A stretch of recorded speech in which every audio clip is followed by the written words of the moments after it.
Basically, when we were, designing the talk and thinking how to make this description, we initially was, how to get started with research. But then we were like, hey, is it research or is, any specific type of research? And we say it here as purposeful research. But what is that? You may be wondering. Yes. Yeah, I defined, or I wouldn't say define, my opinion of what research is or research should answer is 4 simple questions: the what, the why, the how, and the what's next in different stages of research. We are gonna discuss that. And then all of those with an outcome-driven mindset. We are gonna get into more detail on that. When you start working on a research project, research report for a course, or different research activities that you might have, I believe that there is first a preliminary work before you get into the research, read papers, build your experiments. There is some research setup that you need to make, and in that sense, you do that, or I believe you do that, while answering these 4 questions. So, for example, what do you want to research about? What is your topic? So, if it's a course or if it's an assignment, you might already have that, yes. But then sometimes professors are going to give you a general topic, and they want you to focus that into a specific, for example, problem or challenge. So it's not just about what topic you want to research, but what problem, what area, where is the gap? Is there a gap somewhere that you want to fill? Also, in terms of the why do you want to research in that topic? So as I was saying, is there something missing in that area? Is there something you would like to be better in the specific field? Or there is just an opportunity that you feel it needs to be explored? So I think these are 3 big areas. Could be a problem, a need, or just an opportunity. And the how, so how do we define our topic? We are gonna see that in the next slide, because that's the meat of it. Then how we do that. And then the what's next is, okay, since you already define your topic, this is the setup, then you do the research. You go and, we get into that topic. What is the outcome then? You research topic and a plan. But then, as we are saying, how do you do it? I could say, yeah, okay, define your topic, but how do you define your topic? First of all, you need to start, I would say, reading papers or reading information available on the internet. I think even more now these days, you get, articles in some websites, which are pretty good. So that's also an option, of course. But then the idea about, if you want to finish or make a paper and submit it, the idea is that you read other papers. And this is very good, because sometimes you feel like, hey, how do I write a paper? How do I start? I think you can learn from others. If you're reading other articles, things that are being published, you know how a good article looks like, or at least an article that was worth publishing. In terms of resources that you can start with, the university, and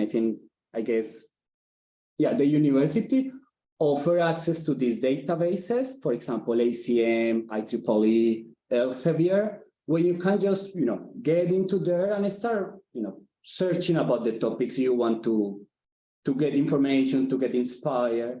Then you can start, with a discipline. I don't know, you want to research about healthcare, machine learning and healthcare. That's the discipline, or that's the area. And then you can start seeing what is being published about that. What are the problems? What are the opportunities? Etc., etc. As I said before, you identified the gaps in knowledge and the topics that are being, researched about. And also, and I think this is very relevant, and I'm going to mention this throughout our presentation, take notes. You have an idea, you see an interesting paper, or you start building, generating what is that topic that you would like to have. Then take note of that, because then you don't need to come back to that later, because you have those notes. And as I think I also mentioned this, narrow down your topic. Sometimes, and I have seen that, and I have experienced that myself, a discipline, like I feel or I believe, might be wrong, you don't make a paper about a discipline. You make a paper about a problem, a challenge, an opportunity, a need in a specific discipline, in a specific topic. So your paper is not about, again, machine learning in healthcare. That's something very big, very abstract. You need to narrow down that to how to make more efficient models for this type of diagnosis, for example. In this part, since we are trying to get to the what and the why, we say, hey, what do you want to research? If you answer that in a very specific way, I think you are good to go. Like, you know what you want to research. And what questions do you want to ask? I think research, you always have like objectives and research questions, but at the end, having questions is very valuable because your whole research process and research article is basically answering those questions.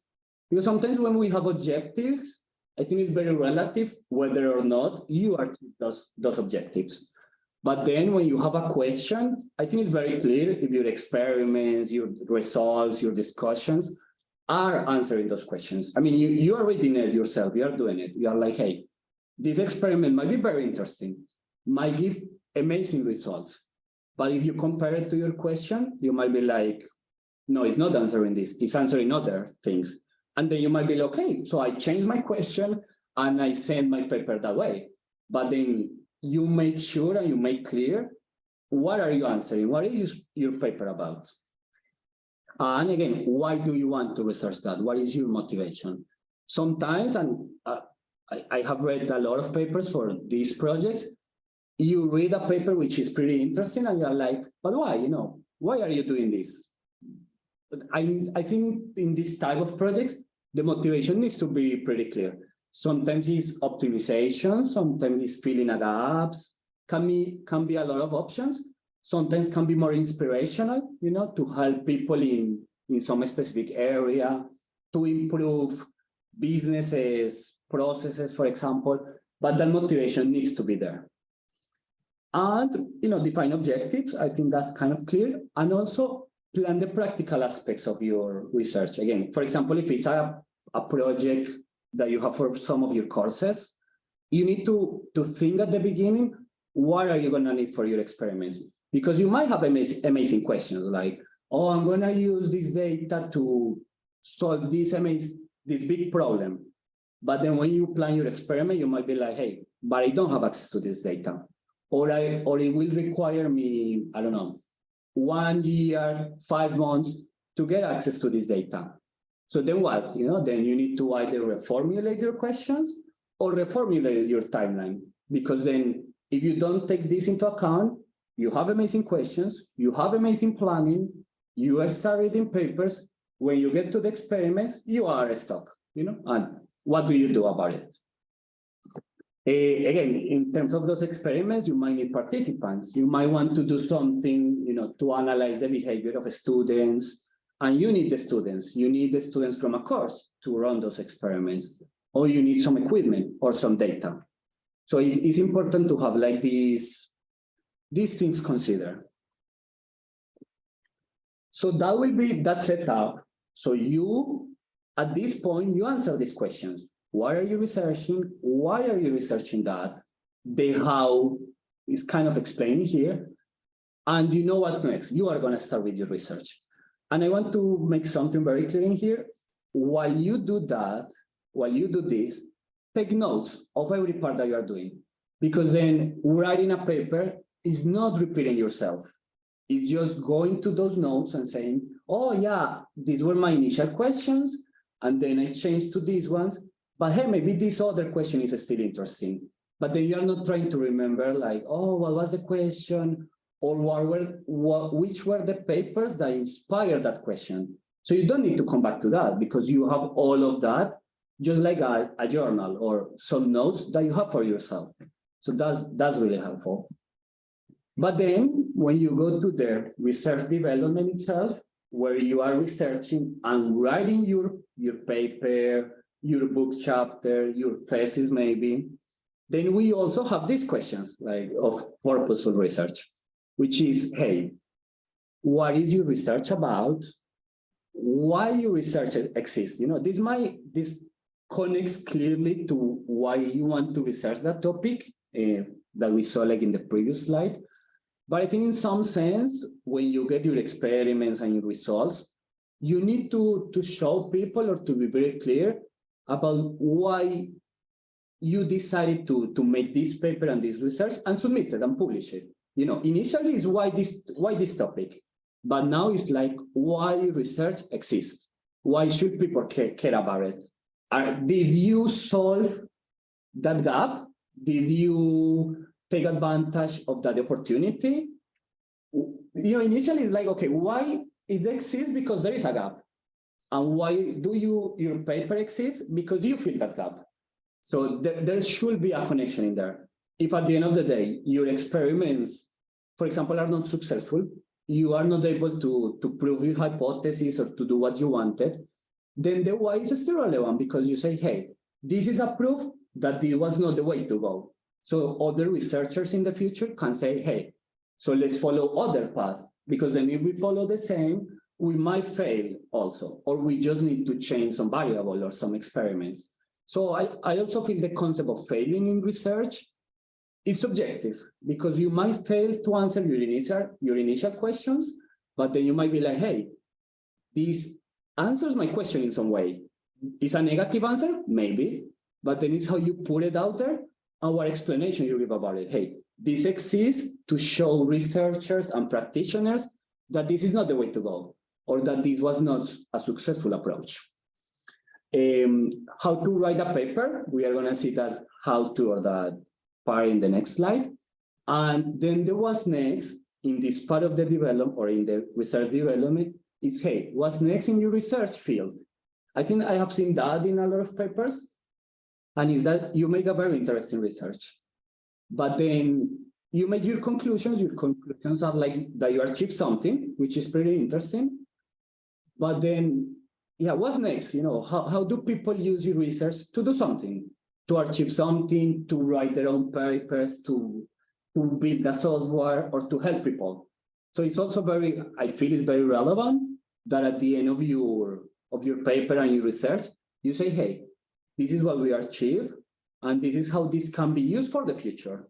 And for example, if we are in a course, I know that if you are making like a research report, you might just want to make it like, you know, motivation, the professor told us to do this research. And you don't think about what's next, or you don't think a lot, you just make, I mean, you think, but you don't think about future work because you're just thinking about your project, and that's okay. But if you want to make it more interesting, or even it could be something that you, if you are passionate about, you continue later in the future, then you could try to make these type of research reports in this way. And you say to yourself, hey, what could be next in this area of research, in this report that I made? So you're answering these questions. And I think this could be a guideline to how to follow these different steps: the setup, the development, and the research in general. I believe that if you answer these questions at the end of the day, you have a pretty good, I mean, you might have a pretty good research, or you might have a solid paper to submit to a journal, or to your professor, or, you know, in any scenario that you might be. Going to the how, or how to, you know, do this research development, we have different aspects, or we answer these questions again. So we say, hey, there is this part where you read papers, where you take information or valuable insights from them to build your own, because that's the thing about research. Like, you don't start from scratch because somebody else has done something similar in the same area. I mean, you might be exploring something completely unique. That might happen, of course. But then you take reference of others that tried things before you, and then that inspire you to start something new. So then what is the what? Is what papers are you reading? You might say, hey, what papers do I read to get started? So then you have search strings, which you use in those databases that we mentioned. and you build those to get the papers that you want. Papers, there are millions of papers, hundreds of thousands of papers. So in the way you make pretty solid search strings, you get the subset of papers that you want to, that might be interesting to you. For example, you might say, hey, as we have mentioned, healthcare and machine learning, then you might be like, hey, you build this with Boolean operators, and you make it, hey, healthcare and machine learning. But you could say, hey, I don't want to get publications about, I don't know, deep learning or any specific topic that you don't want to get papers from that. So you also clarify, hey, I don't want papers from, or let's not say deep learning because that might be relevant with machine learning, but you say you don't want to receive papers from maternity, for some reason. So you make clear that you're not receiving those type of papers. That might be very relevant. And also inclusion and exclusion criteria, which means sometimes you might just want papers from the last 10 years. So if you search in general and you receive 10,000 results, 30,000 results, that might be overwhelming. You're like, hey, I'm not gonna be able to check out most of these. So what do you know? Maybe half of those are from, are not from the last 10 years. So you might be like, oh, let's focus in the last 5, in the most recent research. So that's pretty interesting. How about how you filter by year, for example, by if you want conference papers, those are shorter usually. So you might be like, hey, I could get started with conference paper. You might just want to filter by papers in English. Those are most of the papers, but sometimes there are other papers in other languages. So that helps a lot. Like, how do you use the tools that these databases give you to filter? So you don't need to get a lot of results, for example. In the why, I think it's pretty interesting, and I think this is an very important topic. And it's why are you reading a specific paper?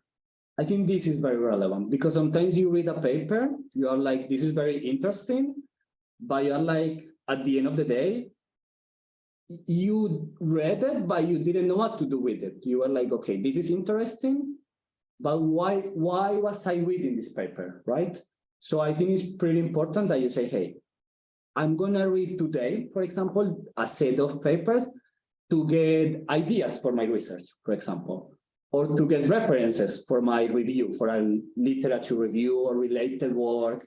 So for example, in that section, you don't need a lot from a paper. You just need to see if the paper is working in the same area as you, if it's different, and then you use it as related work. But then you are reading that paper with that in mind. Like, I just want to get the idea of what they are doing. You don't need to get into the experiments, for example, in that specific point in time. Or if you are just reading a paper to see if they offer a technical solution or they have a data set that you could use for your own research, then you read this paper thinking about that. You don't need to read it thinking about the related works that they had in that paper. You can skip that part. You can go to the part that you need or you want to get at that point. So as I mentioned here, what do you want to get from a paper? What is your goal when you are reading something? Have a goal in mind.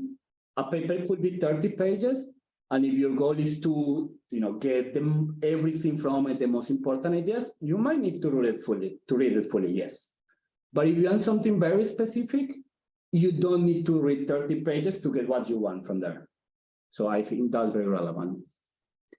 How you are reading a paper, I think that's also, or how you are reading papers in general, I think this might be more about efficiency. And is that you might decide to read, I don't know, you get 100 results. So you might say, hey, I'm gonna read 10 titles, select the most relevant titles, then read the abstracts of those 10, filter again, and then you have 3 papers that you're gonna fully read. That might be one strategy. That's a strategy that I like because sometimes happens that you see an interesting title, you focus on that paper, and at the end, 2 hours later, you're like, okay, I just read one paper and it wasn't that relevant. So that's gonna, then you need to start reading more because in that session, you might say you weren't productive. I feel you were, you learned something from that paper, but then you might feel you didn't get what you wanted, right? But then if you are like, hey, titles needs to be, to say what the paper is about. So, I think 80% of the time, if a paper is not, doesn't have what you need from the title. So you're like, okay, title, I like these two or these three. Then you read the abstracts. Okay, these two are interesting. And then you focus on these two. And if the first one is not relevant, at least at the end of the day, you have the other as a backup to read it later. But if not, then the next day you need to do the same. Go and check papers again. So that's a strategy. But at the end of the day, it's like have a strategy or a technique or to how you read papers in general. You might be like, okay, read one paper at a time, but then try, for example, not to read it fully, but read the title, the abstract, the conclusions. I usually do that. Like if the introduction is relevant, maybe the conclusions are like, are they really answering what they promise in the abstract? So that might be relevant. I think there is a hand. Somebody wants to ask something? Yes? I think I saw a hand. No? We cannot hear you if you are speaking, I guess. Okay, I don't know. Maybe it was an accident. So if there are questions, yeah, let us know. So yeah, basically that how is have a strategy, what works best for you, but try to keep it in that way because that's going to be more, the way they are more efficient filtering papers, the more you cover and the more you make progress on your research. And there was next, in terms of, reading papers is, hey, how are you using that information from the paper? That's related to the why. You either get, ideas for your research, you use it as related work, you use what they use in their experiments, between other ideas. Two tools or two things I want to share in here is use templates. If you, even more if you want to publish or to send like a nice looking report, check Overleaf. That's a tool that allows you to write in LaTeX, which is like scientific language or, more scientific way of, developing your research. And they have plenty of templates. So if you are not familiar with this language, it's very nice because you can take a template that already has pictures in it, that maybe has, mathematical expressions. So you don't need to learn from scratch, but you just edit the template that they offer to you. I think they also have a lot of templates just for presentations and also for thesis work. So that might be very relevant. And also use a reference manager. What I mean by that is just something to organize yourself. As I said from the first slides, take notes. You have an idea of a question, even if you are not sure or if you are not going to keep it, write it down. You found a paper that was interesting, but you are not sure how to get information from it. Write it down, because then you just need to come back to that later. You don't need to rethink a process that you might have thought 3 months ago. So it's very helpful for you. That might be Google Doc, your file system, or a tool that I use and I think is very useful is Mendeley, okay? I was thinking of talking more about it, but this session is not about Mendeley. So that's more like to explore, I guess. Think we are good on time. Yes, I just have some slides left, so that's good. As I said, there is in this part of developing your research, there are like two parts. The part about getting information from other papers, which will be answering these questions, but also the part where you build your experiments. You build them, you get results, you draw conclusions, and you write. So you have these two big sections. You get from others, and you build on your own. And how this is basically what experiments are you building? Do you need participants to fill a form? Do you need participants to use a software? Do you need to get data from an API to solve something? That's your experiment. And why are you building an experiment, first of all? That might be, again, you have an opportunity gap. Do you have a problem that you're solving with that experiment? Or for example, in one of those papers, you found an experiment that could be improved. So your research or part of your experiments could be an improvement on previous research. So I think there should be a why in everything in your paper, but also very specific, especially in why are you, because experiments are, I think, the core of your research. How are you building those experiments? So again, if you look for participants, put that in your paper. We look for participants, 30 sign up. These were the statistics of the participants, or demographic data, for example. Write all down, and how you build your experiment, of course. And what's next? What we mentioned before: conclusions, future work. I think at this part I'm already summarizing, and is, hey, I think I said it before. I think I have said this before a lot of times that I've said it before. Sorry. I believe that writing a research report or paper is nothing more than writing down your research process. What I have seen sometimes is that people make the research, make a really nice research, and then they start writing. And then that's when you had to come back to what you did a week before, a month before, a year before. And it's not the same as if every step that you do, you take notes. And then when you are writing, I mean, you can be writing in every step, but maybe you are just writing ideas. And then at the end, when you're gonna write the paper, you just take from all those ideas, and you already have a lot of work done. So do it while it's happening. Do it while it's happening. Record all possible information, and I think it's very important to say that good research not necessarily translate into good papers. I mean, you might have an amazing research, but then if you need to come back to those ideas, or some ideas are incomplete, or for example, the how is very relevant because if you explain how you did things, and the idea of research is that you can reproduce it. I mean, it's useful to others. So if the how is not there, your research might be very interesting for sure, but then others cannot replicate it. Others are not going to be sure if your accuracy, if your results are real, or how do I know that your results are truthful if you didn't show me how you make them? And finally, for this part, I think not so good research can be enhanced with the writing process. So maybe you have gaps on your process, might have problems, but in the way you write it, it might seem better. But in this part, you will need to convince people. I think a very well done research with the how, the motivation, and everything, you don't need to convince anybody. The information is there. But then if it has gap and you are filling those gaps in the writing process, you need to convince people about what you're doing because it has gaps, and people, expert or peer reviews or others, are going to notice that. I think this is called the storytelling of research, and this might get the tail or the shorter part of this talk. But I think at least we have covered how to get started, how to get started with purposeful research, and maybe how to tell a good story is not that long, because that's subjective. I might tell you this is how you make a good story, and you might tell me that's not a good story. It's very subjective. But the main points will be choose an interesting topic, or make your own interesting. We know our areas, not everything is interesting, quote unquote, but that might be related with the why, why you are doing something. And that something might be interesting because you are filling a gap, because you are helping somebody, for example.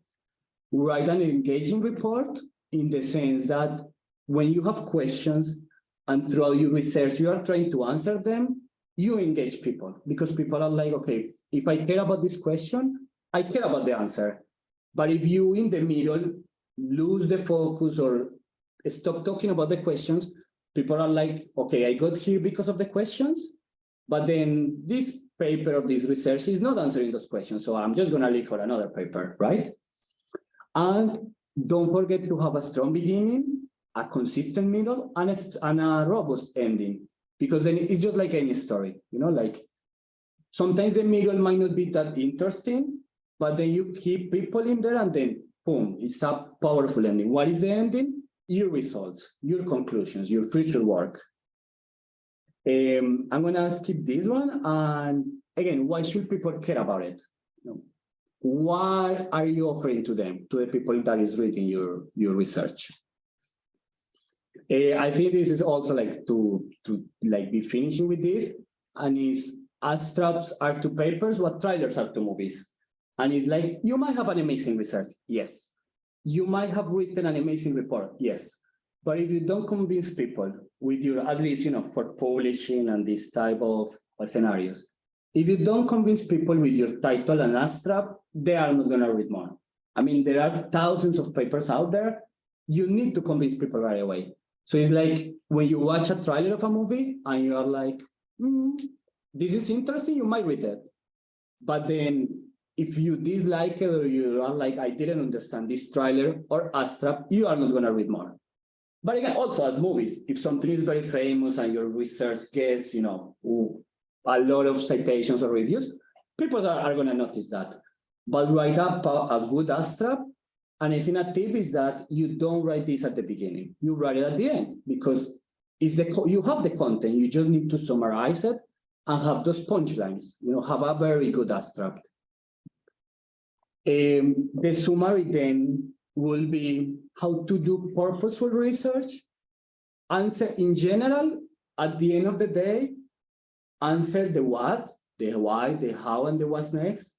But also try to answer that at every step of your research. Like when you are reading papers, where you are building experiments, where you are doing, I mean, it doesn't have to be like, very minimum step, no, but that you have the motivation, why you're doing things, how you're doing them, and what's next.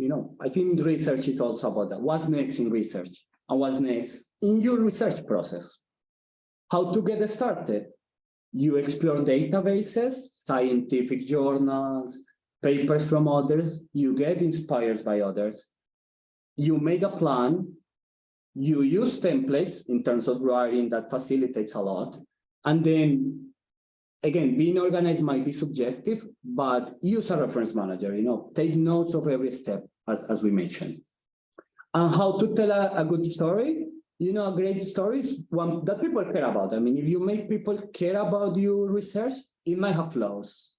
If you make your professor care about your research report or your submission, it might have flaws. Yeah, it might have points where you weren't able to do something, but the professor is gonna be interested. It's gonna be like, wow, this was a thoughtful process. This might be very interesting with more time to solve it, for example.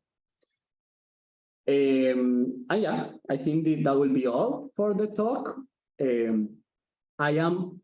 I say it was gonna be like 30 minutes, it was 40, but I think we are good in that sense. So do you have any questions, guys?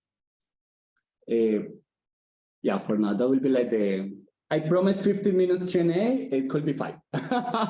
Could be 5 to 10. Yeah, Enoch, go on. Okay, thank you for your presentations. It's like so much interesting topics that we need for our current work and future. So I take some notes, and I have a few questions. Yes.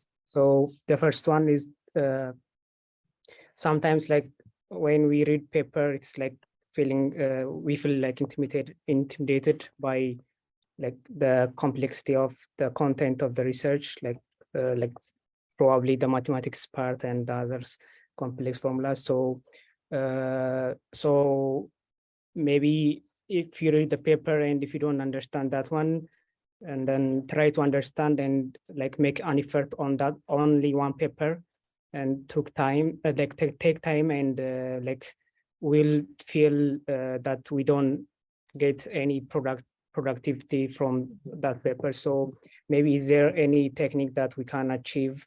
We can like achieve our we can produce, or we can understand the paper in not by spending so much time, like because when you like discuss like how the process, first we have to take some of the papers, and then we try to read some of the papers, like, and go to another paper, and like, so not only focus on one paper, but multiple papers. So if you start to one paper because of this complexity, then we don't probably have time to read the others. So maybe if there is a way that will help us, I would like to know. And the other one is like, again, when during the process, so we will first select papers and then stack them, like, or list them, and then we will start reading only those papers.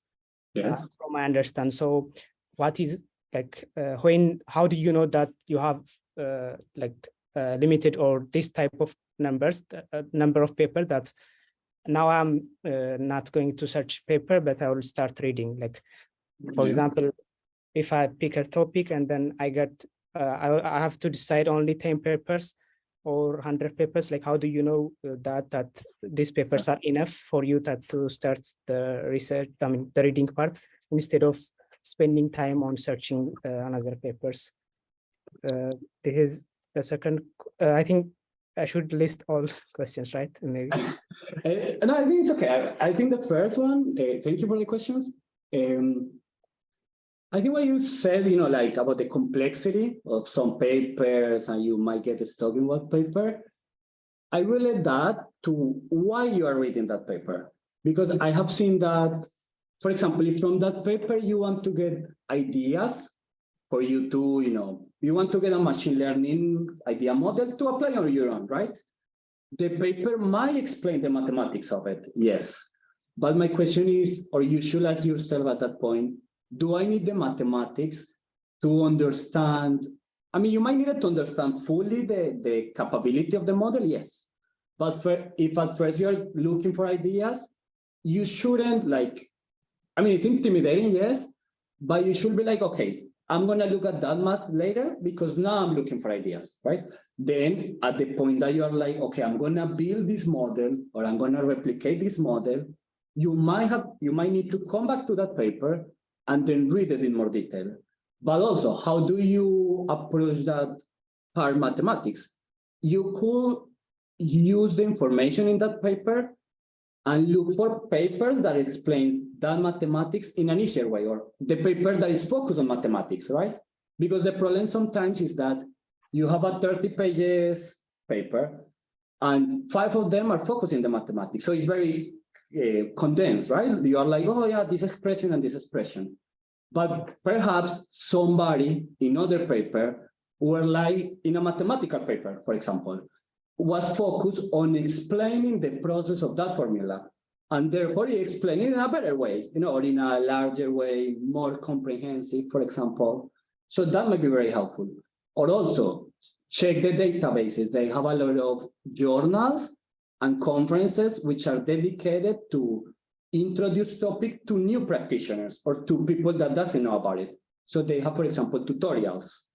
So you can check when you use the search string, the word tutorial, the word getting started, stuff like that. So I think it's the 2 steps.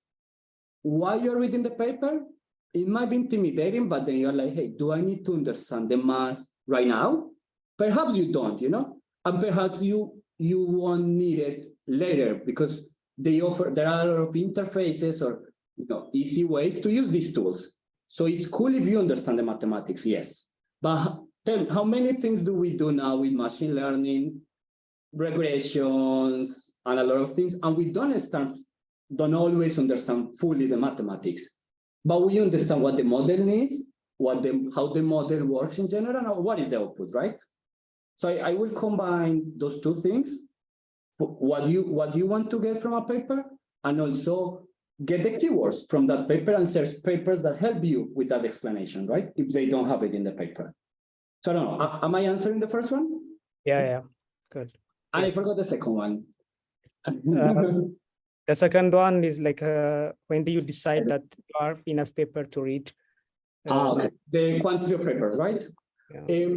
I mean, that's completely, I think, it's very subjective, but I will say I always kind of put the number depending on the time that I'm going to dedicate on a day. For example, if you are going to work today 2 hours, let's say, you might, if you think that reading a full paper might take, let's say 1 hour, like a not that long paper, like if you say I'm going to read 10 titles, right? Let's say I'm going to start, or when you get the results and it's the first 25 results of a page, you might say, okay, I'm going to read these 25 titles and filter them out. So you read the 25 titles and you find 20 interesting. Then you might be like, okay, I'm just going to read today 5 abstracts and I'm going to keep the others for later, right? But, it's a bit relative about the timing and how you work. But I will say, let's say, you are going to check 10 titles at first. From those titles, it's very relative how many titles are going to be relevant to you, right? Let's say those are 2 titles. Then you can say, hey, I'm going to read these 2 fully. They are just 2, right? But if you have 10 and 8 are interesting, you might say, hey, I'm not going to read these 8. I'm going to save 6 for tomorrow. But you already like allow yourself for the next day to not have to search for papers again because you have a backup, right? You have 10 titles that were interesting and you're going to focus on 2. So maybe my answer is there is not a magic number. What you are searching for papers is about how much time you have available, how much you want to get in deep in a paper, right? Again, maybe 10 papers, 2 titles, you read them all. 10 papers, 8 titles, you read 3. But then you save, as I said, take notes. You save all those other titles that's interesting. So the next time you see them work, you don't need to go again to the library to check for papers. You already have papers available to read, right? So in that sense, and in the sense of how many papers you might use for your paper, to reference or to use, that I think use what you need. Like if you just need 3, 4 1 paper or 2 to fill what you need in your paper, that's enough. If you need 100, that's also okay. But don't reference paper just because you need to reference papers, right? If something is relevant for you, if something is offering something to your paper, use it. And reference the paper, of course. So I don't know if that answers the second one. Yes? No? Yeah. Thank you very much. Yeah. Yeah, you're welcome. Thank you for the question. Do we have more questions?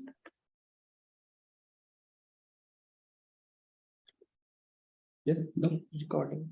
Okay, I'm going to, okay, let's have this part again, or let's stop in here wait, I'm going to stop in the recording.